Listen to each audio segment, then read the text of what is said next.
नमस्कार दोस्तों, देखिए स्वागत आप सभी का हमारे यूपीपीसीएस मिशन 2022 एवं समीक्षा अधिकारी 2022। ठीक है, आज है टेस्ट सीरीज नंबर 69। इससे पहले जितनी भी टेस्ट सीरीज है उसकी हमने प्लेलिस्ट बना दी है, आप वहां से जाकर फुल स्टडी कर सकते हैं। ठीक है, तो मिशन 2020 को कामयाब बनाइए और आप अपना सिलेक्शन मेंस में लीजिए। ठीक है, तो वीडियो को पूरा वॉच करिएगा, काफ़ी इंपॉर्टेंट इसमें हमने टॉपिक शामिल की है। चलिए देखते हैं आज का पहला क्वेश्चन। सो यहाँ पे पहला क्वेश्चन है फ्रेंड कि जनसंख्या के घटते हुए क्रम में चीन और भारत के बाद कौन से दो देश आते हैं। तो यहाँ पे राइट ऑप्शन होगा ऑप्शन बी, संयुक्त राज्य अमेरिका और इंडोनेशिया, इसे राइट ऑप्शन होगा। ठीक है, अगर हम बात करें तो जनसंख्या के घटते हुए क्रम में चीन और भारत के बाद, ठीक है, आपका यूएसए और इंडोनेशिया, और पांचवें पे ब्राज़ील और छठवें पे आपके पाकिस्तान। ओके, चलिए अगला क्वेश्चन है, वर्ष 2011 की जनगणना के अनुसार निम्नलिखित में से कौन सा राज्य साक्षरता दर एवं नगरीकरण के स्तर में भारत में द्वितीय स्थान पर है। तो यहाँ पे राइट ऑप्शन होगा ऑप्शन यानी Mizoram is the right option. अगर हम बात करें तो यहाँ की साक्षरता दर है 91.3% और नगरीकरण है 52%। ठीक है, दोनों ही दृष्टि से देश के राज्यों में दूसरे स्थान पर है, जबकि साक्षरता की दृष्टि से केरल और नगरीकरण की दृष्टि से गोवा का देश में प्रथम स्थान है। चलिए अगला क्वेश्चन है, निम्नलिखित में से कौन एक राज्य आर्थिक दृष्टि से सबसे ऊपर किंतु लिंगानुपात के आधार पर सबसे नीचे। ठीक है, यहाँ पे लिंगानुपात की बात हो रही है, तो राइट ऑप्शन होगा ऑप्शन डी, हरियाणा राज्य की आर्थिक स्थिति सबसे सुदृढ़ है किंतु लिंगानुपात के मामले में सबसे नीचे है। अगर हम बात करें तो राज्यों के लिंगानुपात में आपके पश्चिम बंगाल 950 है, मध्य प्रदेश 931, महाराष्ट्र 929, हरियाणा 879। चलिए अगला क्वेश्चन है, निम्नलिखित में से किसका नाम प्रवचन सिद्धांत से संबंधित है।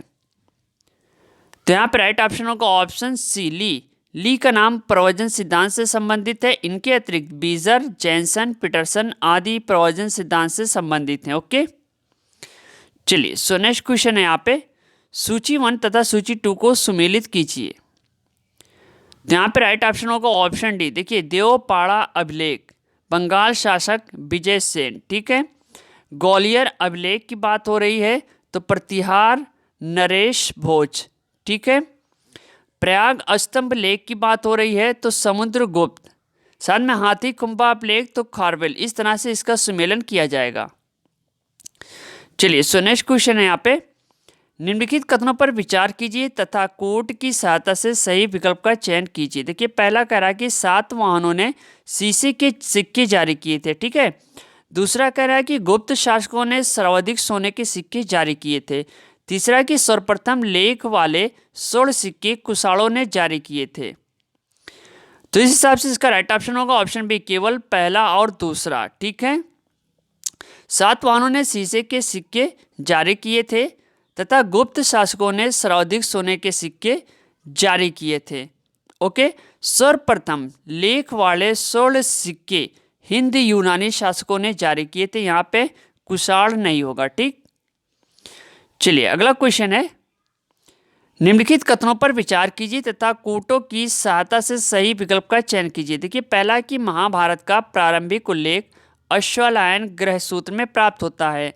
दूसरा कि निकायों का संबंध जैन धर्म से है। तीसरा है अचरांग सूत्र का संबंध बौद्ध धर्म से है। तो यहाँ पर राइट ऑप्शन होगा ऑप्शन सी। देखिए, निकायों में बौद्ध धर्म के सिद्धांत तथा कहानियों का संग्रह है, जबकि अचरांग सूत्र में जैन भिक्षुओं के आचार नियमों का उल्लेख किया गया। ठीक है, चलिए अगला क्वेश्चन है, इल्तुतमिश के शासनकाल में सेना के संबंध में निम्नलिखित कथनों पर विचार कीजिए। पहला है कि केंद्रीय सेना को हश्मे अतरफ कहते थे। दूसरा कह रहा है कि सुल्तान की व्यक्तिगत सेना सवारे कल्ब कहलाती थी। तो इस हिसाब से इसका राइट ऑप्शन होगा ऑप्शन डी, ना तो पहला ना तो दूसरा। देखिए, अगर हम बात कर रहे हैं तो इल्तुतमिश के काल में केंद्रीय सेना को हश्मे कल्ब या कल्बे सुल्तानी, जबकि सुल्तान के व्यक्तिगत सेना को शमशी घुड़सवार कहते थे। ठीक है, शाही घुड़सवार को सवारे कल्ब कहते थे। ये काफ़ी इंपॉर्टेंट क्वेश्चन है, आप नोट भी कर सकते हैं। चलिए अगला क्वेश्चन है, सूची 1 तथा सूची 2 को सुमेलित कीजिए। यहाँ पे राइट ऑप्शन होगा ऑप्शन सी। देखिए, उष्ण मुसलमानों पर भूमि कर, ठीक है, खराज ये क्या था, गैर मुसलमानों पर भूमकर। ओके। खुम्स की बात है तो लूटे व गड़े खजानों का कर। ज़कात की बात है तो मुसलमानों पर धार्मिक कर, यानी ये टैक्स के बारे में क्वेश्चन है। ठीक है, चलिए अगला क्वेश्चन है, मिल्क के संबंध में निम्नलिखित कथनों पर विचार कीजिए तथा कोड की सहायता से सही विकल्प की पहचान कीजिए। पहला है, यह विद्वानों को तथा धार्मिक कार्यों के लिए प्रदान की जाने वाली भूमि थी। दूसरा, ये वंशानुगत नहीं थी। ठीक है, तो यहाँ पे राइट ऑप्शन होगा ऑप्शन है, यानी केवल एक। देखिए, मिल्क विद्वानों को तथा धार्मिक कार्यों के लिए प्रदान की जाने वाली भूमि थी, ये वंशानुगत होती थी। ठीक है, चलिए अगला क्वेश्चन है यहाँ पे, निम्नलिखित वंशों की सही क्रम में व्यवस्थित कीजिए। पहला है कि संगम वंश, दूसरा शालू वंश, तीसरा अरावेणु वंश और चौथा कह रहा है तुलु वंश। देखिए यहाँ पे राइट ऑप्शन होगा ऑप्शन बी, पहला, दूसरा, चौथा और तीसरा। ठीक है, अगर हम बात करें तो इसका संगम वंश, शालू वंश, तुलु वंश तथा लास्ट में आपके अरावेणु वंश। ओके, सो नेक्स्ट क्वेश्चन यहाँ पे, तालीकोटा का युद्ध 1565 ईस्वी में लड़ा गया। इस दौरान विजयनगर साम्राज्य का शासक निम्नलिखित में से कौन था? विजयनगर के बारे में डायरेक्ट बात कर रहा है, तो यहाँ पे राइट ऑप्शन होगा ऑप्शन सी, सदाशिव राय। देखिए, तालीकोटा अथवा राजसी तांगड़ी का युद्ध 1565 ईस्वी में हुआ था।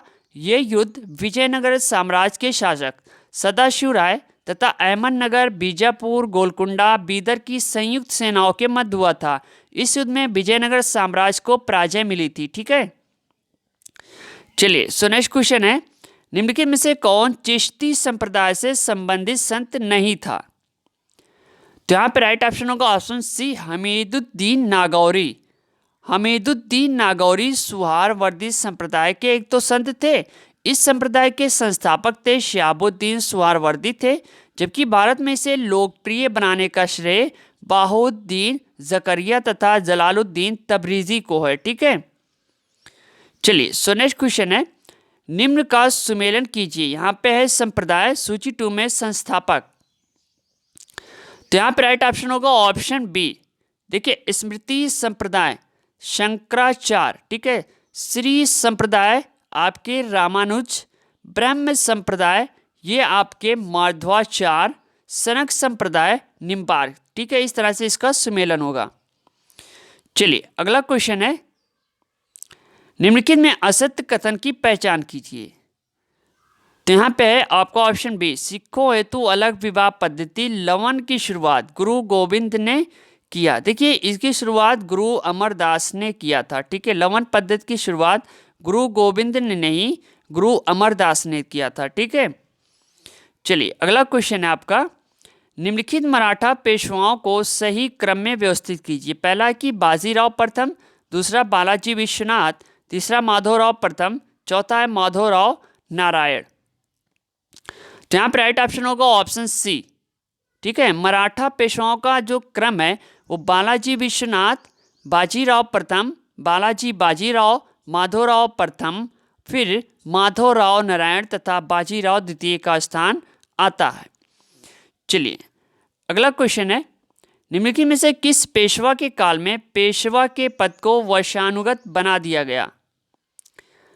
अब इसका साधारणतः राइट ऑप्शन होगा ऑप्शन ए, बालाजी बाजीराव के समय पेशवा के पद को क्या किया था कि वंशानुगत बना दिया गया था। ठीक है, चलिए सो नेक्स्ट क्वेश्चन है यहाँ पे, निम्नलिखित शासकों का सही क्रम में व्यवस्थित कीजिए। देखिए, पहला कि सआदत खां बुरहान मुल्क, दूसरा सआदत खां, तीसरा सफदरजंग, चौथा है वाजिद अली शाह।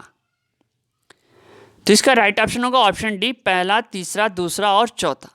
देखिए, अवध के नवाबों का जो क्रम होगा वो आपका सआदत खां बुरहान मुल्क, सफदरजंग, शुजाउद्दौला, सआदत खां तथा वाजिद अली शाह।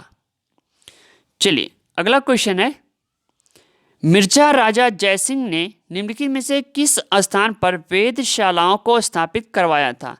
पहला मथुरा, दूसरा उज्जैन, तीसरा जयपुर, चौथा बनारस और पांचवा दिल्ली। तो यहाँ पे राइट ऑप्शन होगा ऑप्शन डी, उपयुक्त सभी, यानी ये चारों ऑप्शन ठीक है आपके सही हैं। मथुरा, जयपुर, दिल्ली, उज्जैन और बनारस। यहाँ पे वेधशालाओं को स्थापित किया था किसने? मिर्जा राजा जयसिंह के बारे में बात हो रही है।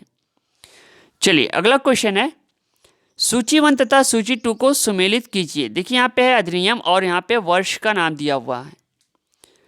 तो इसका राइट ऑप्शन होगा ऑप्शन सी, सती प्रथा प्रतिबंध 1829 के बारे में बात कर रहा। ठीक है, हिंदू विधवा पुनर्विवाह ये एक्ट के बारे में बात कर रहा है 1856। ठीक है, शारदा एक्ट 1930। ओके, दास प्रथा पर प्रतिबंध ये आपका ऑप्शन 2। इस तरह से इसका सुमेलन किया जाएगा। ठीक है, इस टाइप से आपके आरओ प्लस पीसीएस एग्जाम में क्वेश्चन पूछे जा रहे हैं। ठीक है, क्योंकि यूपीएससी पैटर्न पे आधारित है, बिना टेस्ट सीरीज के आपके प्री क्लियर नहीं होगा। मिलते हैं हम नेक्स्ट वीडियो के साथ। थैंक यू, धन्यवाद, जय हिंद, जय भारत।